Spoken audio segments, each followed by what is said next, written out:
Hey everyone, before we dive in, here's something really cool. You're listening to an episode created almost entirely by AI.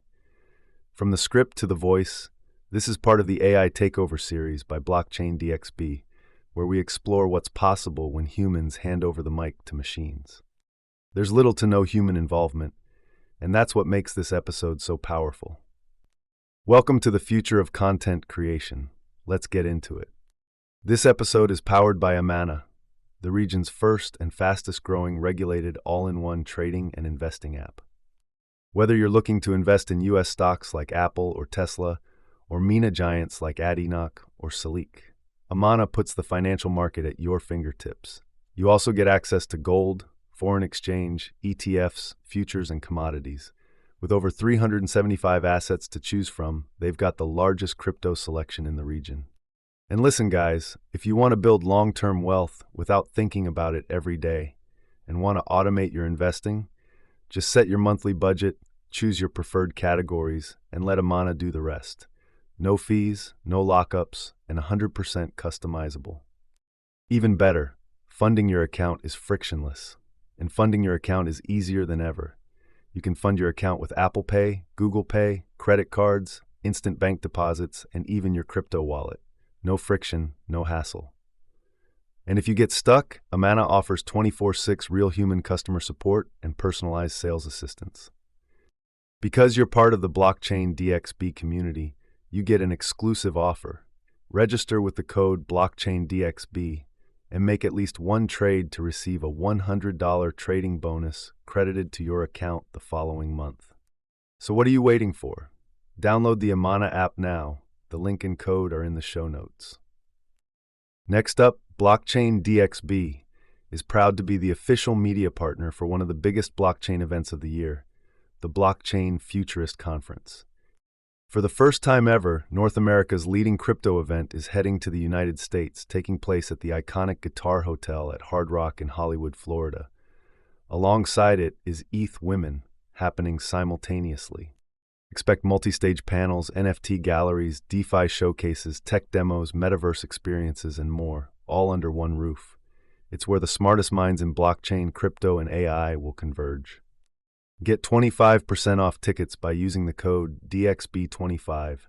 And yes, I'll be there with exclusive live coverage, behind-the-scenes interviews, and spotlight features on groundbreaking projects. Mark your calendars, November 5th and 6th, 2025. Visit futuristconference.com and use code DXB25. Link is in the show notes. Next up, Blockchain DXB has two more interesting partnership news to announce. First up, with Future Blockchain Summit and Fintech Surge 2025. Blockchain DXB is an official media partner of Future Blockchain Summit and Fintech Surge 2025.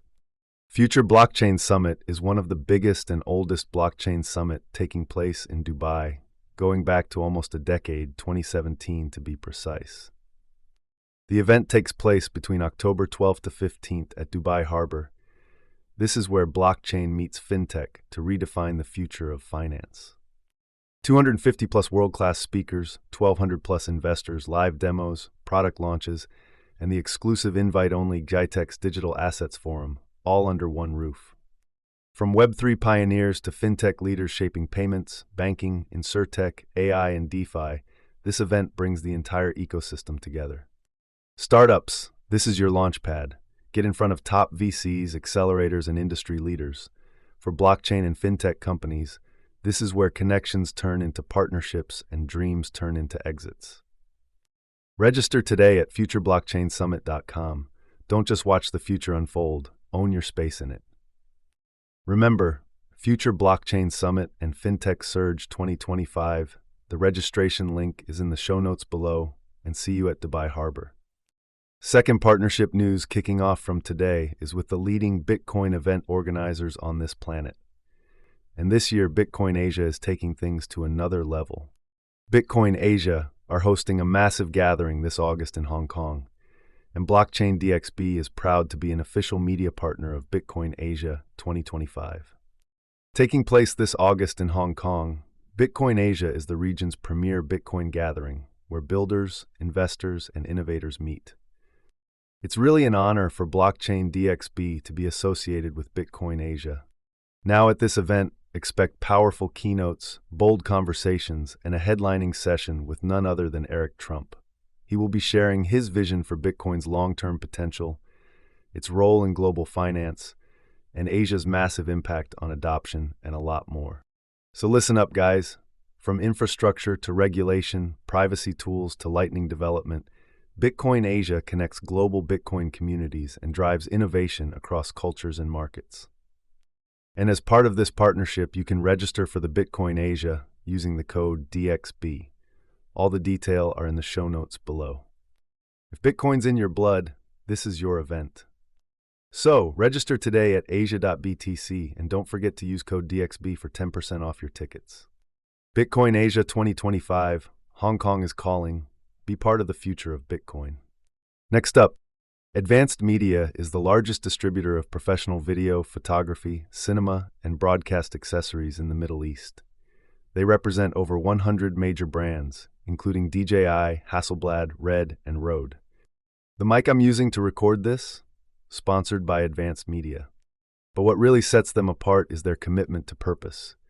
People, planet, and prosperity. That's not just branding, it's their actual business model. They've partnered with SAE Institute in Dubai to offer scholarships to students pursuing a bachelor's degree in filmmaking, each worth AED 50,000. They also run regular workshops, training programs, and tech showcases across the region. For more info, visit amt.t, that's amt.tv. Finally, let's talk about something every crypto investor should take seriously: security. And that's where Ledger comes in. Ledger is one of the most trusted names in crypto security. Their hardware wallets, like the Nano S Plus and Nano X, keep your assets safe by storing your private keys offline. That means you're protected against hacks, malware, and phishing attempts that can compromise online wallets. The company is headquartered in Paris and is constantly innovating. Their team works with world-class security researchers and regularly tests their own products for vulnerabilities. It's why Ledger wallets are used by millions around the world. Using a hardware wallet isn't just smart, it's essential. If you're serious about crypto, it's time to stop relying on centralized exchanges or browser wallets. Click the link in the show notes to order your Ledger wallet and support this podcast at the same time.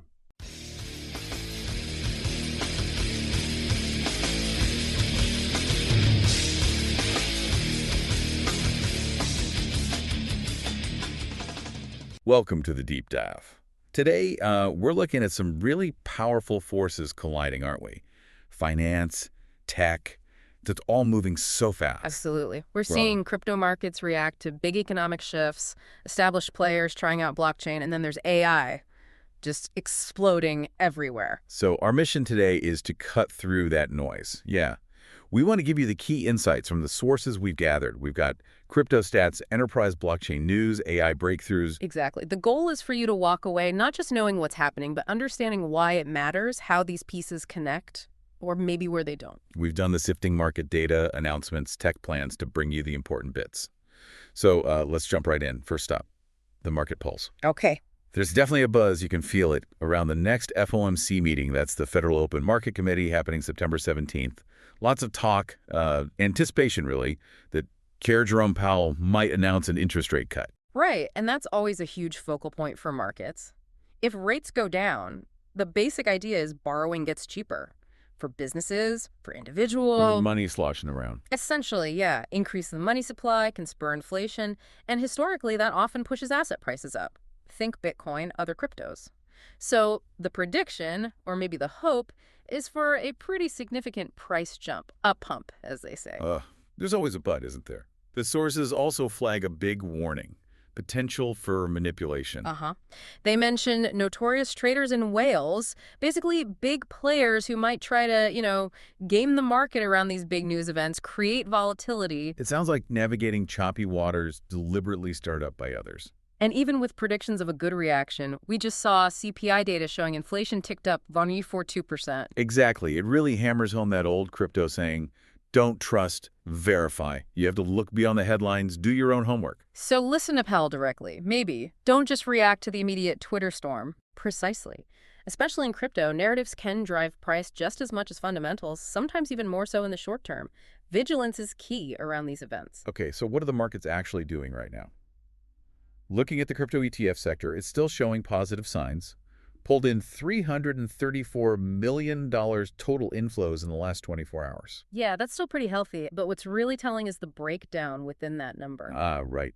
Bitcoin ETFs. Right. A massive $245.3 million inflow. Huge. And then Ethereum ETFs, $89.6 million. Wow, quite a difference. It is. It shows, at least in this recent snapshot, a much stronger institutional lean toward Bitcoin, though obviously both are attracting serious money. And looking bigger picture, global crypto market cap is still over $4 trillion. Currently, $4.1 trillion, slight dip, 0.9% in 24 hours. Pretty stable at the top level. But get this, global crypto volume surged. $169 billion traded in 24 hours. That's a lot of activity. It really is. Shows immense liquidity, lots of trading interest. And check out the stablecoins. Tether USDT volume was $138.5 billion. So here's a thought experiment then. If the Fed does cut rates, say 25, maybe 50 basis points, could we see USDT volume blast past $200 billion, maybe even $250 billion? It's definitely plausible. You could see a significant flow of capital looking for yield, potentially moving out of traditional assets if rates drop. Stablecoins like USDT are often the first stop, the main trading pair. Interesting. Okay, let's zoom into decentralized finance. What's happening there? Still very active.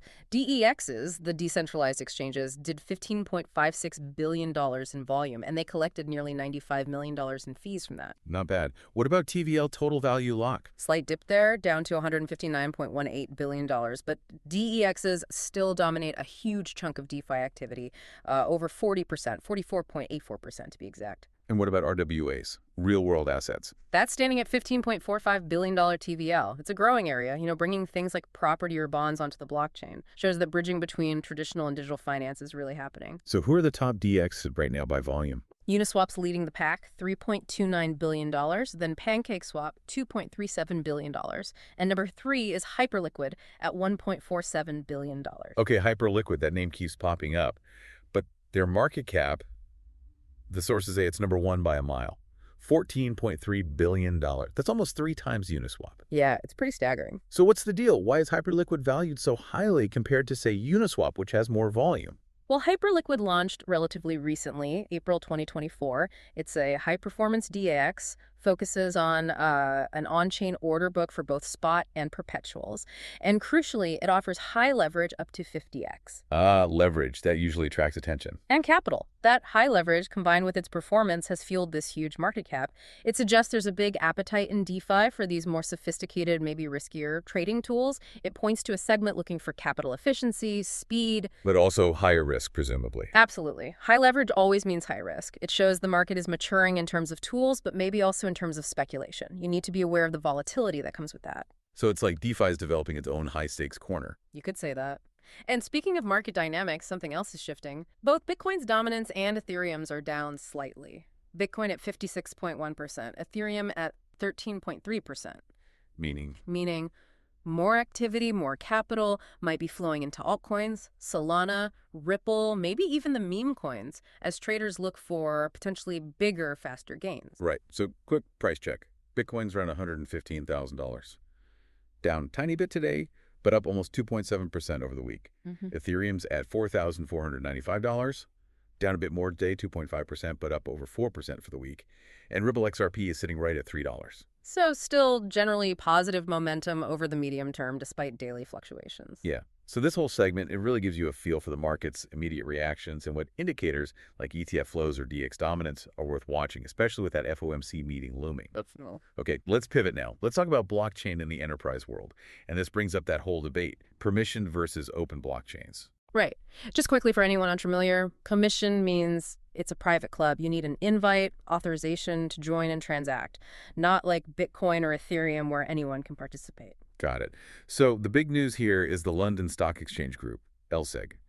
They've launched something called Digital Market Infrastructure, or DMI. Yes. a new platform, and it's specifically designed for private funds. They've already done their first transaction working with firms like Members Capital and Archax. And crucially, it's built using Microsoft Azure, and it is one of these permissioned blockchains. Correct.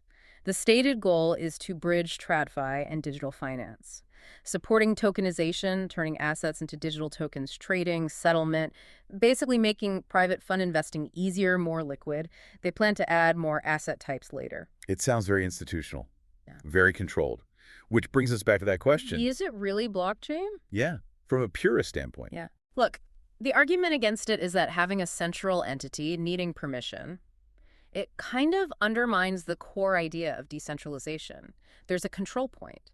There's still a risk, however small, of things like double spending that public chains are designed to prevent through consensus. So some might say it's just fancy new software, a distributed ledger, maybe, but not true blockchain. That's one perspective, yeah. It's efficient, it uses the tech, but maybe misses the philosophy.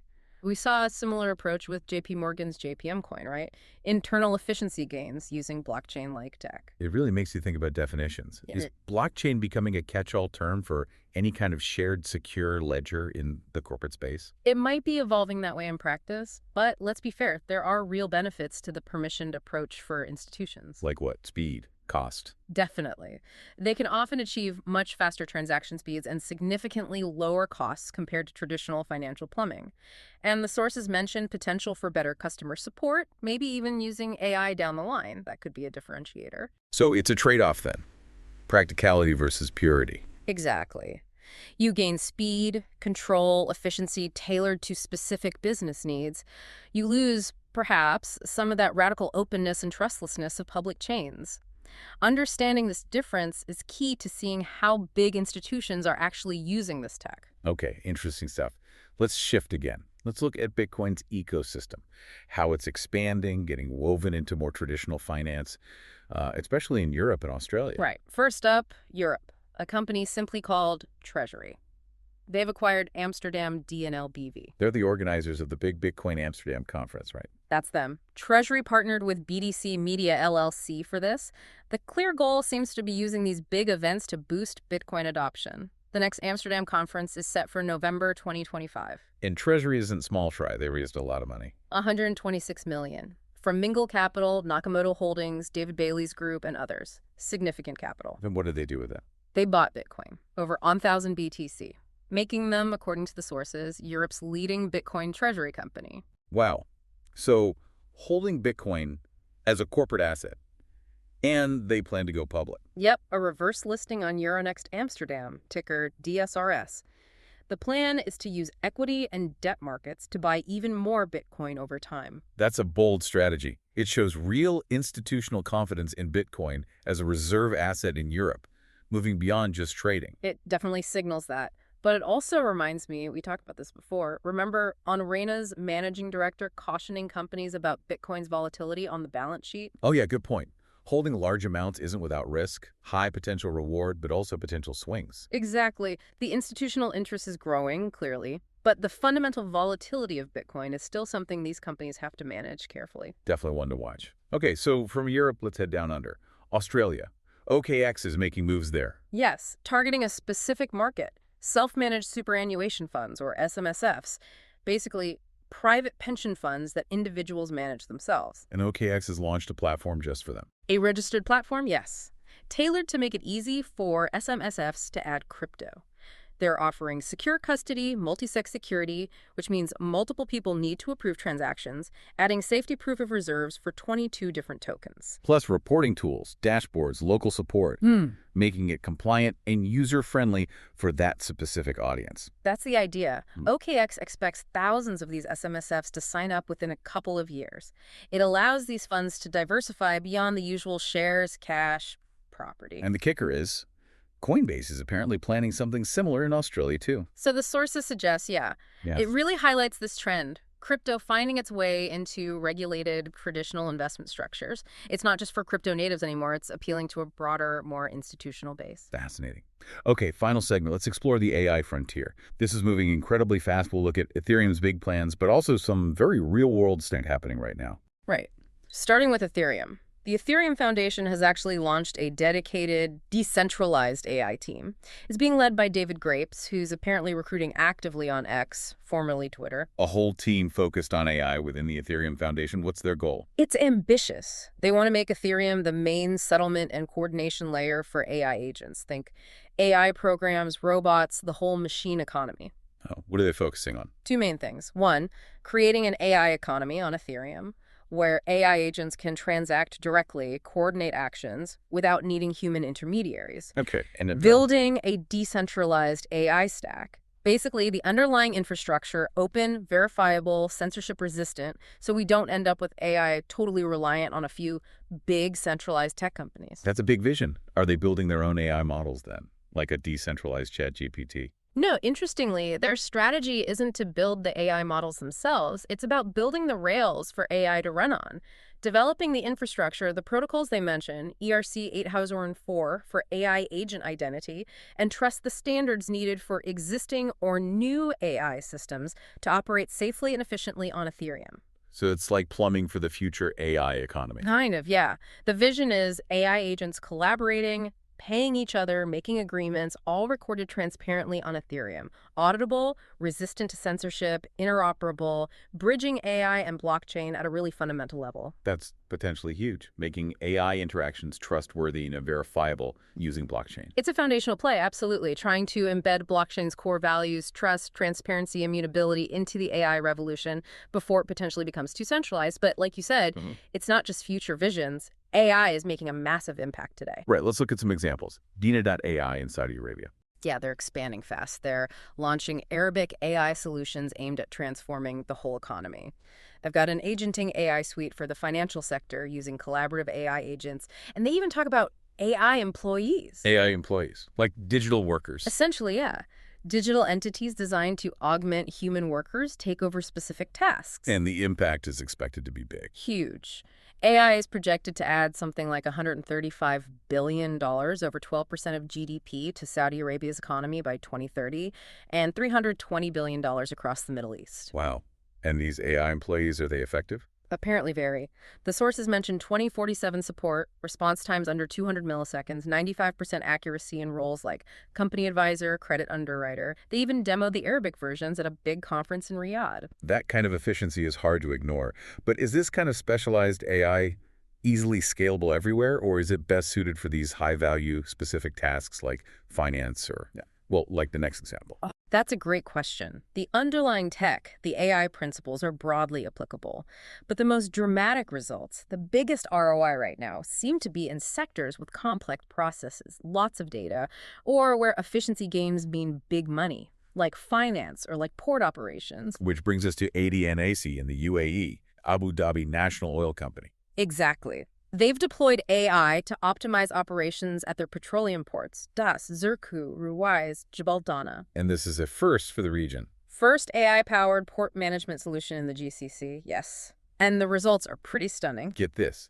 It reduces vessel turnaround time by up to 90% and cuts the time needed to source services from 3 hours down to 45 seconds. That's transformative for logistics, just incredible efficiency gains. Absolutely a game changer. And they've quantified the savings, too. Projected annual savings of 3,000 hours, worth almost $1 million by 2028.